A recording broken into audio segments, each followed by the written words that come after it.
Hi everyone, it's Killshot from the 999 Army, and this is The Walking Dead Season 9. What could happen next? We're going to go through the mailbag that we started the other night. Got some really good information out there. It is going to help to dispel some of the myths and some of the rumors that are out there. I know many of you are tuning in just to see how I'm recovering from my walker bite. Yes, I'm still a little bit under the weather, but I got to tell you, I am 100 times better than I was 2 days ago. So even though I don't sound great, I feel a little better, so thank you for all your well wishes and you guys showing up and being a part of the streams. This is our early morning stream. We're going to do it again tomorrow. This is not going to be a super long stream, probably 15 or 20 minutes, but there's going to be some good core information that we do include in this. So yeah, I'm still not 100% there, Wilson, but I'm getting there. I would say about 77.5% at this point. Good morning, everybody. Appreciate everybody being here. So let me jump into the mailbag. I got super chats already. Wilson saying Q&A, hi to the mods, Steph, Kells, Emmy, Tommy, super chatter, sponsors, patrons, and kills. Thank you for that. Hopefully Valar will tune in as well. But if Valar doesn't tune in, then you got it covered right there. All right. Let's start with where we ended with the mailbag. So one of the questions that came up was, will Maggie be any part, any flashbacks, anything in the rest of the season? And the answer was an emphatic no, but we will see her in the future. Then one of the questions came up about Rosita. So is Rosita better? And the question that was posed out there, and the answer was yes, she is feeling better. They'll see her in the second half. And then I don't think we're going to lose Rosita, but I do think Rosita is going to do a little bit of tracking. I think I don't see Rosita whimpering away and being a weak character. I think they got to get true to form. So for me, look for some strong Rosita performance in the second half. King Ezekiel, we see more of him in 9B. There was so much story to tell in the first half, they said. And with the fair coming up, it's fair to say we will see more Ezekiel in the second half. I don't like the pun because we used this pun in one of our streams about a week or so ago. So I got a feeling, and you guys go ahead and chime in on this. I'm going to throw the question out to you. Is the fair the last that we'll see of Ezekiel? Is it going to be where Alpha really makes her point? I think there's just going to be a major, major throwdown there. I just see it as Ezekiel giving one of those speeches. He's finally happy. Everybody's together. And then I just think she's just going to stab him in the back or something and just cause panic and chaos. Let me know what you guys think about that. Is that too extreme, too much for people to get a hold of? I just think it's going to go down super, super serious, and that's going to be the moment we know that Alpha is a force to be reckoned with. We're going to, I'm going to let a couple comments kind of show up here, and we'll see what you guys, yeah, a lot of people are thinking that. A lot of people are thinking Ezekiel is, but, Carol losing Ezekiel, and then Carol potentially watching, if Henry is one of the ones that are piked, man, that is going to do some major, major torture to Carol. At this point, maybe they just don't care. Maybe it's just all about craziness and warfare and just showing how evil the Whisperers really are. So let me follow that up with one of the questions came up and said, will there be an Ezekiel backstory?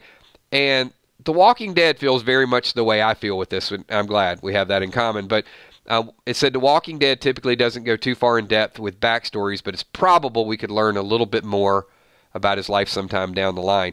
So I am really not a big fan of backstories. I know people have been asking for more Negan, more Ezekiel, more of the other groups that are out there, but I'm okay just letting the characters be what they are at this moment.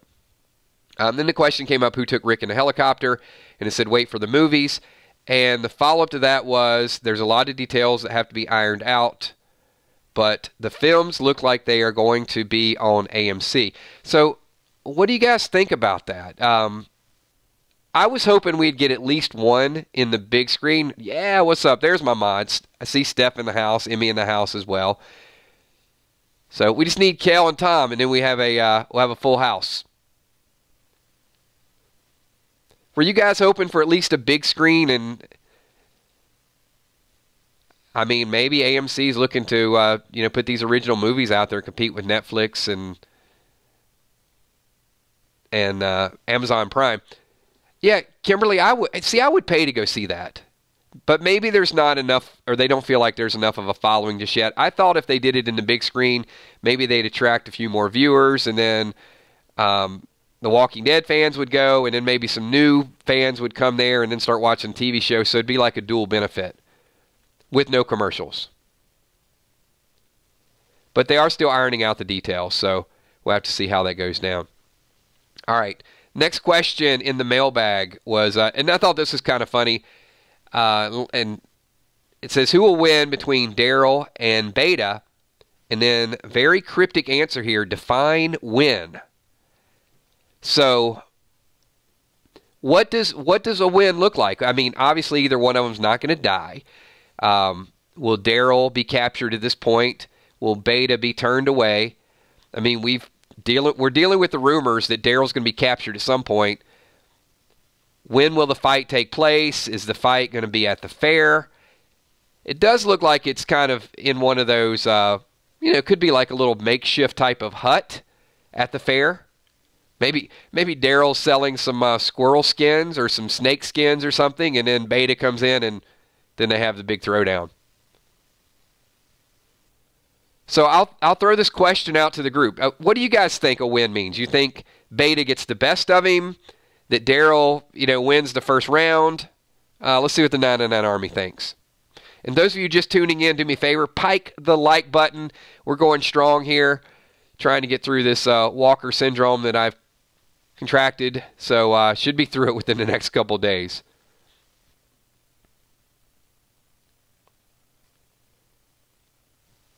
Omicron, just yes. Is that a yes to a win, a yes to a fight? Beta gets the better? If Beta gets the initial best of him, then Daryl's going to come back strong at some point. But Lars says Beta will take the first round. If Beta doesn't kill Daryl, Beta will not kill Daryl. I mean, we know that's not going to happen. They're not trying to lose the Walking Dead audience. Yeah, I'm just wondering if Daryl kind of holds him off a little bit. I don't think Daryl can beat Beta initially because, look, if we think it's possible that Alpha could kill Ezekiel at the fair, then I don't think that's going to be followed up with Beta, being taken down by Daryl. I think whatever they show is going to show the supreme confidence in the ability of the Whisperers. I don't think they're going to show a weak version of the Whisperers, so it doesn't make sense for Beta to lose to Daryl initially. Even if Daryl turns him away, I think that'll be on Beta's own ground. Maybe Beta doesn't choose to take Daryl at this point, I guess. But I just don't see Daryl winning. All right, a couple more questions here that were really interesting. This one, to me, says a lot, because I think this will, I hate the word debunk, I think this will, it'll simmer down some of the theories out there about the X. So the question was, will we find out what happened to women in Oceanside as justice for their murders? This was a very long, let me read this in its entirety. Actually, the Oceanside gals won't be punished for killing the Saviors at all. They are still very much allies of Alexandria, Kingdom, and Hilltop, even though the bond has soured. Maggie and Daryl barely flinched at Arot's execution, so no justice will be needed. And remember how Carol dealt with them. So there was some thought out there, and I know we talked about it in a couple streams. Could the Oceanside have been responsible for what went down with Michonne, and could Michonne have killed some of the girls from the Oceanside, and were some of the girls from the Oceanside buried at Hilltop? According to this, none of those theories seem to be plausible. It appears the Oceanside just packed up and left, and they're allies, and they're out there on their own. So maybe when Henry was talking to the other two kids, and they said, hey, the Oceanside, they were giving us kind of that hidden clue that they're still out there, and the women of the Oceanside are, they're not a myth, they actually exist.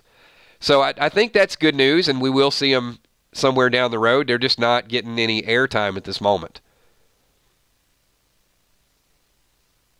So that does kind of, it starts to narrow down what could have happened to Michonne and to Daryl with the X's. Steph, I wouldn't buy that much into it. Maybe what, oh, okay, now with that, possibly. So Steph says, maybe what caused the X's made them flee. Now that's possible. That it was, things going down against a lot of them, and then maybe Daryl and Michonne captured or X'd, or, a couple of the girls from the Oceanside got branded as well, and then, they split up and decided to get out on their own. It was safer being out there. But yeah, certainly that's a possibility, Steph, that was part of that rift. Because they are going to have to, they are going to have to tell a little bit of the story to find out what went down. It seems like with the back half of the season going into the Whispers, and I know many of you agreed, it does seem like they rushed the Whispers, and now they're going to have to go back and really tell a lot of the other stories. Not just the Rick story, but the Maggie story, and the X story, and the Oceanside story. And the Saviors were out there for several years. There's a lot that still needs to be told, but, I get it. I get why they had to get to it, because it's the next big storyline. But it almost seems as if there should have been another 2 to 3 episodes to really tie up some loose ends. But we're going to get it as we get it, I suppose.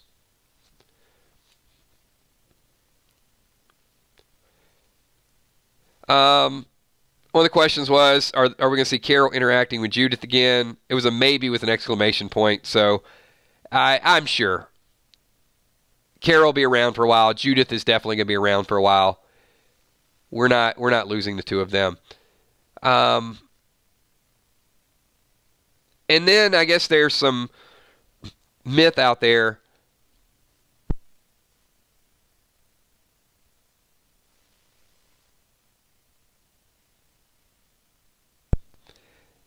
The tapes from Alexandria, that's been discussed a little bit. So Judith told Michonne they're starting to forget Rick and Carl's voices.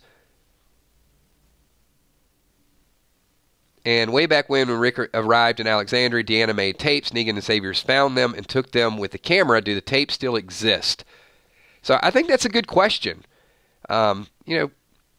Where do you guys think the tapes are? The answer to that was currently they're MIA, not necessarily lost forever, but don't expect to see them again anytime soon. So is that a plot hole? Is it something they just sort of forgot about? Is it something that... It sounds like a brush-off answer, doesn't it? Like, well, they're not necessarily lost, but don't expect to see them. Like, we haven't written that into the story. That almost seems like a Morales type of thing.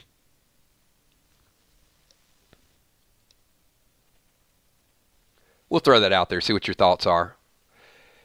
And then Phyllis9654 with a Q&A here says, do you think we will see Daryl having a close relationship with Judith and RJ? Yes, Phyllis. That is going to be in the flashback. It does. It sounds like they were forgotten about, and they were just like, well, maybe the fans won't question it. And now if we question it enough, it'll resurface. It'll probably be, if Althea, she has this tape fetish, so it'll be like if Althea ever makes it to Virginia, she'll find all the tapes. So, Valar, I'll have to verify this, but it says that Negan has the tapes, that Negan's group took them when they were taking stuff out of Alexandria.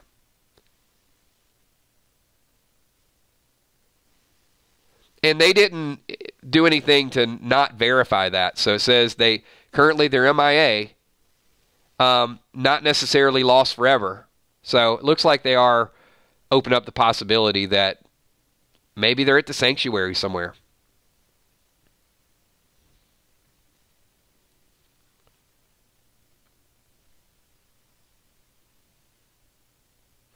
All right, let's see. The time jump, time skips, and people normally relate time skips with going forward. But one thing they did ask is, are there any more time jumps in The Walking Dead? And said yes. Michael Cutlets and Angela Kang have both confirmed that we'll learn how Michonne and Daryl got their X-shaped scars, aka flashback. Stay tuned. And I mean, we've heard this, this new group. The cowboy could be a part of that group.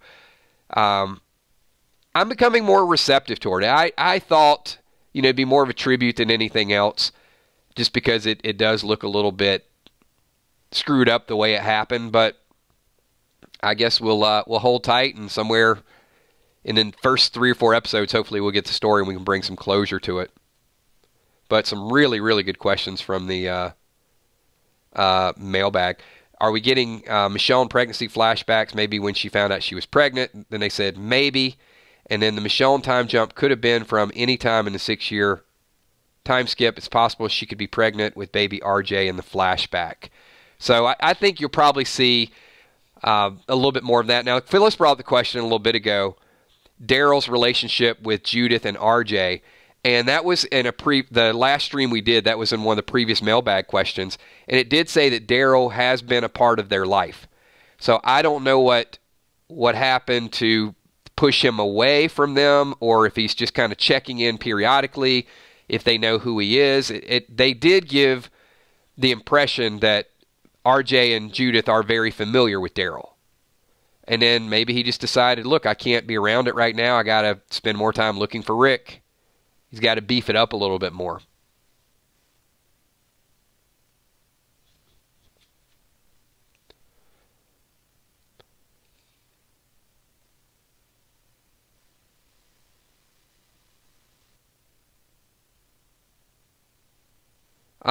Here was the question also. Are Gracie and RJ friends? And it said RJ and Gracie are pretty far apart in age, but most of the Alexandrian children are pretty close. So the answer to your question, yes.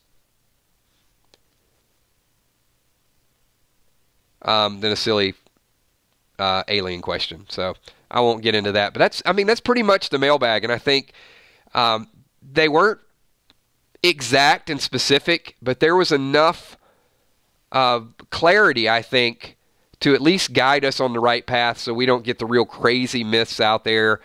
And I'm not going to beat it down, but clearly the RJ myth was something that was a little crazy, and now everything you hear are in the mailbag. We will see scenes with Judith, Michonne, and RJ, so that brings closure to that. Hopefully there is a relationship between Daryl, RJ, and Judith, so that should bring closure to it. So at this point, I don't think there's any issue about RJ being Rick's and the age difference. We could speculate.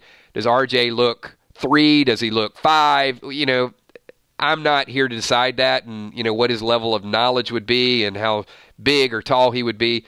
I think the idea is that we accept it as Rick's son, and we accept it as there were things that happened during the pregnancy or after the pregnancy that we will get to see some flashbacks. I'm just interested to see who Michonne is chopping up out there. It could be nothing. Could be walkers, but there could be something that happened. Maybe she did have to protect her newborn baby, and there were some other groups out there. Valerie wants to know what happened to Negan.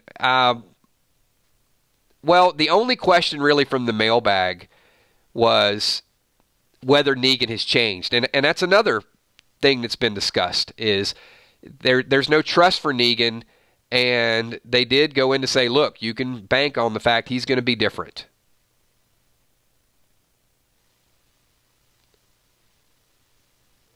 Ashley Miller says, I'm confused. How is Oceanside responsible for Rick's death? I don't think they're responsible. Did somebody else type that? I mean, I would say it happened the way it happened. If anybody's responsible, it's probably Maggie. But Rick didn't die, so responsible for Rick's injury, maybe. I mean, if Maggie wouldn't have been storming down there, and Daryl wouldn't have tried to take Rick out of the picture.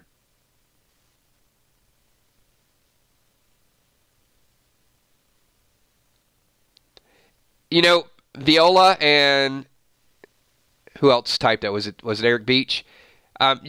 The only thing I can say is we're just going to have to wait and see Negan. I was kind of on the same situation, like, how can he change? But I've just seen it in the writing. I saw it start to happen with Carl. I saw it happen with Simon. I saw it happen when he was kind of going to give Rick the hug and Rick cut his throat. I've seen it in his conversations with Father G. You can just tell. You can tell he's different. And if you start to see a little bit of those traits and then the writers tell you he's different, then you got to take it at face value. The only other thing, I know there's some people just aren't, they're going to hang on to evil Negan as long as they can. The writers are just going to have to write some positive actions into what he does. And even after that, there's still some people that are never going to forgive entirely, and I get it. But, we're 7 years past. We've had more time in the time skip than we had all the time previous to the time skip. So there's a lot that's went down, and it doesn't make what he did right, but I think it definitely puts him in a position where he can redeem himself to a certain extent.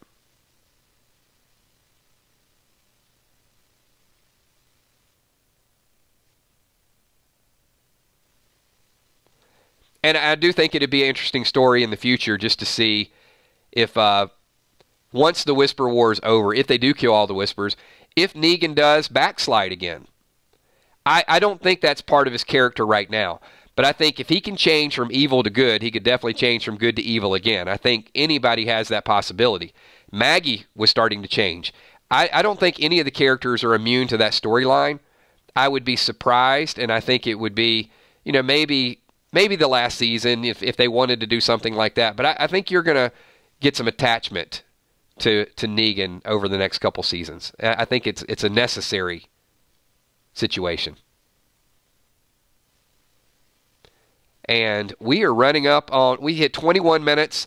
So as promised, we are going to wind this down. I said we'd probably do 15 or 20 minutes. Give you guys a little bit of time back to enjoy your Saturday afternoon. I'm still a little bit in recovery. I will be back here doing this again tomorrow morning at noon, so hopefully you guys are all available. We'll also do an evening stream as well, so a lot of good stuff planned. And hopefully, if we're not, everybody's not too super busy, I would like to do a holiday stream. I know we missed the Christmas holiday. Normally I like to at least broadcast and say thanks for everything that you guys do. But if we don't get a chance to do that, we'll see if there's I'll put a poll up and see how many people are going to be available.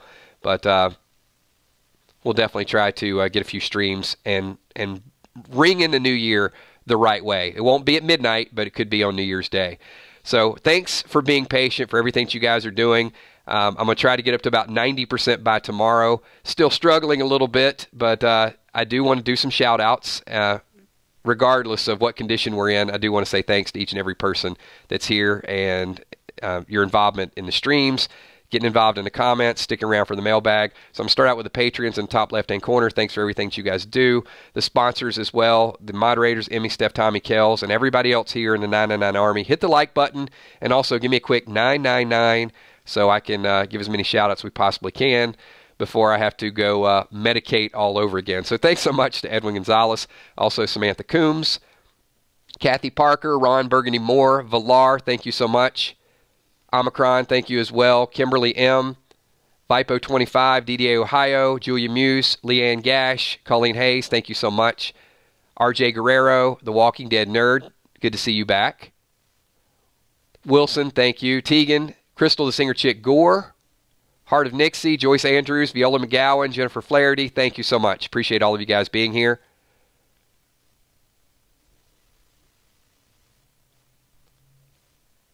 Nav Malcolm, thank you. Appreciate that.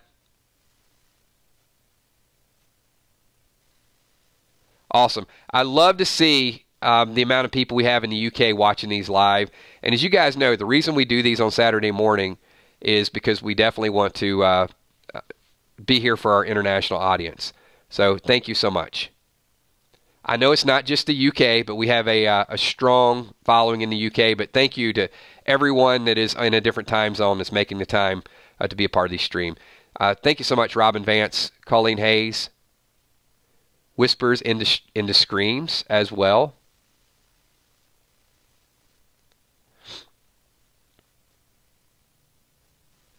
Dublin. Thank you. All right. Appreciate that. Lark Song, thank you so much. And with that, everybody, I am going to get a little bit more rest. I will talk to you all tomorrow at noon. Peace.